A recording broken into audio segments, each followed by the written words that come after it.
ابھی ریسنٹلی ایک drama conclude ہوا ہے کیس نمبر 9، جس میں صبا قمر تھی، فیصل قریشی تھے، اس کے علاوہ جنید خان، نوین سے پروڈیوس کیا۔ ایکٹنگ سب نے بہت ہی اچھی کی، خاص طور پہ صبا قمر نے تو she has always set the bar higher کا، جس طریقے سے مطلب I mean he really made you hate Kamran as a character, constantly throwing in bits of information for the public to absorb، تاکہ ان لوگوں کو بھی پتہ چلے، اویئرنیس کریٹ ہو۔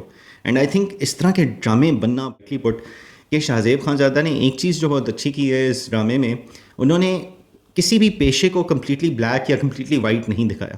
گھروں میں میسج جائے گا، کانورزیشنز ہوں گی، اس طرح کی کانورزیشنز کو آپ انکمفرٹیبل سے ضروری بنانا شروع کریں گے تو سوسائٹی میں چینج۔ اگر اس ڈرامے سے جتنی بھی انفارمیشن ہے، جو بھی اویئرنیس ہوئی ہے، اس سے ایک بندے کا بھی فائدہ ہو جاتا ہے نا، دیٹس اے ون۔ ابھی ریسنٹلی ایک ڈرامہ کنکلوڈ ہوا ہے کیس نمبر 9، جس میں صبا قمر تھی، فیصل قریشی تھے، اس کے علاوہ جنید خان، نوین وقار تھیں، اور بھی بہت جانے پہچانے ایکٹرز اور ایکٹریسز تھے۔ The story was written by Shahzeb Khanzada, جو کہ جیو کے نیوز اینکر ہیں، بہت فیمس اینکر ہیں، کافی ٹائم سے ہیں، and he is one of the top anchors in the country. اور کہانی تو سب نے ہی دیکھی ہوگی، I am sure, coffee popular drama بنا، کافی لوگوں نے اس کو فالو کیا۔ اینڈ میں ادھر ڈرامے کے اوپر تبصرہ سرچ نہیں کرنے آیا ہوں، ان دا سینس کہ جس طرح باقی اور بہت چینلز ہیں جو کرتے ہیں یہ کام اور کافی اچھا کام کرتے ہیں، they are already doing it. Thursday کو ڈرامہ ختم ہوا ہے تو اب تک کافی ریویوز بھی آ چکے ہیں ڈرامے کے، اس کی پریز بھی ہو چکی ہے، ایکٹنگ کے اوپر بھی ہو چکی ہے۔ میں صرف اتنا ضرور کہوں گا ڈرامے کے اوپر، specifically on the acting and production side of it, کہ بہت اچھے طریقے سے پروڈیوس کیا۔ ایکٹنگ سب نے بہت ہی اچھی کی، خاص طور پہ صبا قمر نے تو she has always set the bar higher I feel in the industry, Pakistani drama industry. جب بھی وہ کام کرتی ہیں، جو رول وہ اٹھاتی ہیں، جس طریقے سے اس کو ایگزیکیوٹ کرتی ہیں، she always does justice to the role, and بہت ایک نیچرل آئی وڈ سے طریقے سے ایک اپنا اس کیریکٹر کو she brings the character to life on the screen. I think she is by far the best I would say actress in the Pakistani drama industry, جہاں تک میرا خیال ہے، فرام این ایکٹنگ کیپیبلٹی، جس طرح سے وہ کام کرتی ہیں، جس طرح کے رولز وہ چوز کرتی ہیں، جس طرح ان کے ڈرامے اچھے ہوتے ہیں، اوور آل اسٹوری اچھی ہوتی ہے، overall it's well made, well produced, باقی ایکٹرز بھی اچھے ہوتے ہیں اس پہ، but she always sets the bar high. اور کیس نمبر 9 میں بھی انہوں نے بہت بہترین طریقے سے ایک ریپ سروائیور کا کیریکٹر پلے کیا، اور I think she is done a fabulous job. Second, I would really like to مطلب فیصل قریشی کو میں کافی اکنالج کرنا چاہوں گا، پریز کرنا چاہوں گا for his role. I think in all the years that Faisal Qureshi has been working in the T V industry, کافی veteran ہیں ہمارے، کافی عرصے سے کام کر رہے ہیں، اچھے ایکٹر ہیں، اچھے ڈرامے پہلے بھی کیے ہوئے ہیں، اچھے رولز کیے ہوئے ہیں۔ لیکن میں یہ ضرور کہوں گا کہ اس ڈرامے میں نے جو ان کے جتنا بھی کام ان کا دیکھا ہے، اس ڈرامے میں جس طریقے سے انہوں نے رول مطلب کیا ہے کامران کا، جس طریقے سے مطلب I mean he really made you hate Kamran as a character, کہ مطلب ایک ایسا پاور ہنگری تو نہیں، بٹ ایک اپنے پاور کے نشے میں کھویا ہوا انسان دکھایا ہے، جس نے غلط کام کیا ہے، پتہ بھی ہے اس کو غلط کام کیا ہے، لیکن وہ اپنے اس پہ اڑ گیا ہے کہ بھائی میرے پاس پاور ہے، تو how can I face any sort of any sort of trial, any sort of punishment for anything wrong I've done. میرے پاس تو پیسہ ہے، پاور ہے، میں بڑا آدمی ہوں۔ تو وہ جس طریقے سے رول کیا ہے فیصل قریشی نے، all praise to him, he's done a fantastic job as well. I think credit goes to each and every actor, but ان دونوں کو تو میں خاص طور پہ I wanted to praise، ورنہ باقیوں نے بھی بہت زبردست ایکٹنگ کی ہے، جو چاہے وہ جنید خان ہوں، نوین وقار ہوں، even Ali Rahman in the small part that he played in the drama, he was good. Gohar Rashid as the corrupt police officer, he did really well. جو جج کا کردار ادا کر رہے تھے وہ بہت اچھے تھے۔ Amna Sheikh making a come back after a long time, she did a good job, and special praise to Shahzeb Khanzada for a very well written drama. ہر طریقے سے ہر فیسٹ کو جو ہے انہوں نے کور کیا ہے، جو عام حالات میں اس طرح کے کیسز کے ساتھ ہوتا ہے۔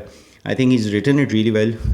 ڈائریکٹر کو بھی the way that he got the acting out, or overall ڈرامے کو جس طرح سے آؤٹ پٹ انہوں نے کروایا from the written form to what we saw on the T V, it was very realistic, there was nothing over the top. And the best thing is کہ یہ ڈرامہ جو ہے وہ from the outset it portrayed itself as not just a drama. It was meant to be more than a drama.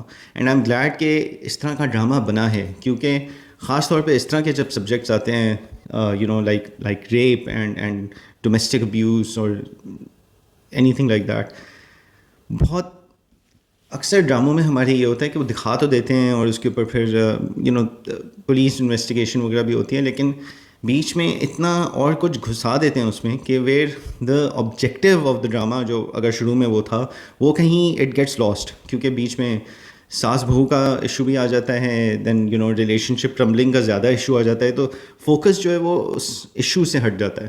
And then they not been able to do justice, جس طرح پہلے بھی بنے ہیں ڈرامے جو میں کہہ رہا ہوں, ان میں I just feel that it's not being done well. Second is اس میں بہت زیادہ فوکس جو ہے وہ لیگیلٹیز کے اوپر تھا. ایک پورے جو لیگل فریم ورک ہے, جس طریقے سے کیس رجسٹر کیا جا سکتا ہے, ایف آئی آر ہوتی ہے, جو بھی ٹائم پیریڈ ہے فار دی ایویڈنس اس کو کراس بھی ہو جائے تو کیا ہوتا ہے. And they were constantly throwing in bits of information for the public to absorb, تاکہ ان لوگوں کو بھی پتہ چلے, اویئرنیس کریٹ ہو. اینڈ آئی تھنک اس طرح کے ڈرامے بننا بہت ضروری ہے پاکستان میں. پاکستان میں ٹی وی انڈسٹری بہت بڑی ہے, ڈرامہ انڈسٹری بہت بڑی ہے. It is bigger than the film industry, which is why it is important کہ کیس نمبر 9 جیسے ڈرامے بنے جو اچھے طریقے سے بنائے گئے ہوں, who serve the purpose of being more than just a drama, being more than just a story. And I think this drama has done that exceedingly well. 2-3 episode شاید زیادہ لے گئے, تھوڑا سلو ڈاؤن ہو گیا, آخر میں 2-3 ایپیسوڈز ایکسٹرا ہو گئی, but I think that's completely fine based on کہ جس طرح سے میسیج کو لینڈ کیا ایچ اینڈ ایوری فیسٹ, چاہے وہ سوشل میڈیا کے الز ہوں, کس طرح سوشل میڈیا کو استعمال کیا جاتا ہے, پولیس میں کرپشن ہوتی ہے, میڈیا میں کس طرح چیزوں کو اچھالا جاتا ہے نگیٹیولی, اس کو جو ہے مطلب ٹوسٹ کر کے دکھایا جاتا ہے, پورٹرے کیا جاتا ہے, سب چیزوں کو وہ کرا ہے. And I think I saw it on one of the review channels only and it was very rightly put کہ شاہزیب خانزادہ نے ایک چیز جو بہت اچھی کی ہے اس ڈرامے میں, انہوں نے کسی بھی پیشے کو کمپلیٹلی بلیک یا کمپلیٹلی وائٹ نہیں دکھایا. انہوں نے ہر ایک فیسٹ میں اچھے لوگ بھی دکھائے ہیں, برے لوگ بھی دکھائے. Very well written, well balance drama, which is why مجھے لگتا ہے کہ اور زیادہ ریلیٹیبل بنا دیا تھا. اور اسی لیے اس طرح کے ڈرامے پاکستان میں بننا بہت ضروری ہو گئے. ٹھیک ہے انٹرٹینمنٹ کے لیے باقی ڈرامے بنتے ہیں, لیکن اس طرح کی میسیجنگ, اس طرح کے ڈرامے جو ایکچوئل سوشل ایشوز کے اوپر ٹیکل کر رہے ہوں, ان پہ بات کر رہے ہوں, اینڈ صرف ایک ہوا میں بات نہیں کر رہے ہوں, they are using absolute concrete stuff, laws use کیے انہوں نے, بتایا ہے, اویئرنیس کریٹ کی ہے, اور آخری ایپیسوڈ میں they have done a sort of like a report کہ پاکستان میں اسپیسیفکلی اگر ہم ریپ کی بات کریں, ڈومیسٹک وائلنس کی بات کریں, وائلنس اگینسٹ ویمن کی بات کریں, ان کے کیسز کے ساتھ کیا ہوتا ہے اس کی بات کریں, تو اس کے اوپر پوری اسٹیٹسٹکس دکھائی ہیں. And I have been reading, اس کے بعد میرے خیال سے ڈان نے بھی کیا تھا اس کے اوپر, where the laws have been made but still not being implemented. Problem یہی ہے کہ یہ کانورزیشنز ہوتی نہیں ہیں. ہم لوگوں کے گھروں میں اس طرح کی کانورزیشنز کو جو ہے فوراً انڈر دا رگ کر دیا جاتا ہے. اس پہ فوراً جو ہے وہ کوشچننگ یہ شروع ہو جاتی ہے کہ جو ایک مسئلہ ہے کہ وکٹم بلیمنگ شروع ہو جاتی ہے. وہ ادھر کیوں گئی تھی, وہ اس وقت کیوں گئی تھی, وہ ادھر کام کیوں کر رہی تھی, وہ یہ کیوں پہنا ہوا تھا, اس نے ایکس وائی زی کچھ بھی کیا ہوا ہو. Nothing justifies rape. اینڈ یہی کانورزیشن بہت ضروری ہے ہمارے ڈراموں کے تھرو, میسیجنگ کے تھرو. گھروں میں میسیج جانا, گھروں میں میسیج جائے گا, کانورزیشنز ہوں گی. اس طرح کی کانورزیشنز کو آپ انکمفرٹیبل سے ضروری بنانا شروع کریں گے تو سوسائٹی میں چینجز آنا شروع ہوتے ہیں. اوور نائٹ کچھ بھی نہیں ہوتا, لیکن اسٹیپس اس طرح کے لینے پڑتے ہیں. آج یہ ایک ڈرامہ بنا ہے, آئی ہوپ کہ اس سے انسپائر ہو کے اور بھی ڈرامے بنیں, اچھے اچھے ڈرامے بنیں. میں یہ نہیں بول رہا کہ آپ کے پورا ٹی وی شیڈیول جو ہے وہ اس طرح کے ڈراموں سے فل ہو جانا چاہیے, لیکن ضروری ہے کہ اب ایک بیلنسڈ پیلیٹ ہو کانٹینٹ کا. کیونکہ ٹی وی کے تھرو, ڈرامہ میڈیم کے تھرو پاکستان میں جتنی آپ اویئرنیس اور اچھا کام کر سکتے ہیں, اچھی میسیجنگ پرووائڈ کر سکتے ہیں, آئی اسٹرانگلی بلیو کہ اس سے آپ سوشل چینج بھی ایونچولی آپ افیکٹ کر سکتے ہیں. تو وہ رسپانسبلٹی پھر پروڈکشن ہاؤسز پہ ہے, چینلز پہ ہے کہ انویسٹ کریں اس طرح کی کہانیوں میں, انویسٹ کریں اس طرح کے اور ڈرامے بنانے میں. اگر اس ڈرامے سے جتنی بھی انفارمیشن ہے, جو بھی اویئرنیس ہوئی ہے, اس سے ایک بندے کا بھی فائدہ ہو جاتا ہے نا, that's A one. So huge round of congratulations to the entire case number 19. اینڈ بہت زبردست ڈرامہ تھا. اگر آپ نے اب تک نہیں دیکھا ہے پلیز دیکھیے, جیو کا ڈرامہ ہے, یوٹیوب پہ آپ جا کے دیکھ سکتے ہیں. And just fantastic. اور امید ہے کہ اس طرح کے ڈرامے مزید بنتے رہیں گے, اچھے طریقے سے بنیں گے, اچھی ایکٹنگ کے ساتھ بنیں گے, تاکہ جو میسیج ہے وہ اس کا اچھے طریقے سے آگے پہنچ سکے. آپ لوگوں نے اگر دیکھا ہے case number 9, please leave your comments and let me know what do you think about the drama, the acting and the story. Take care.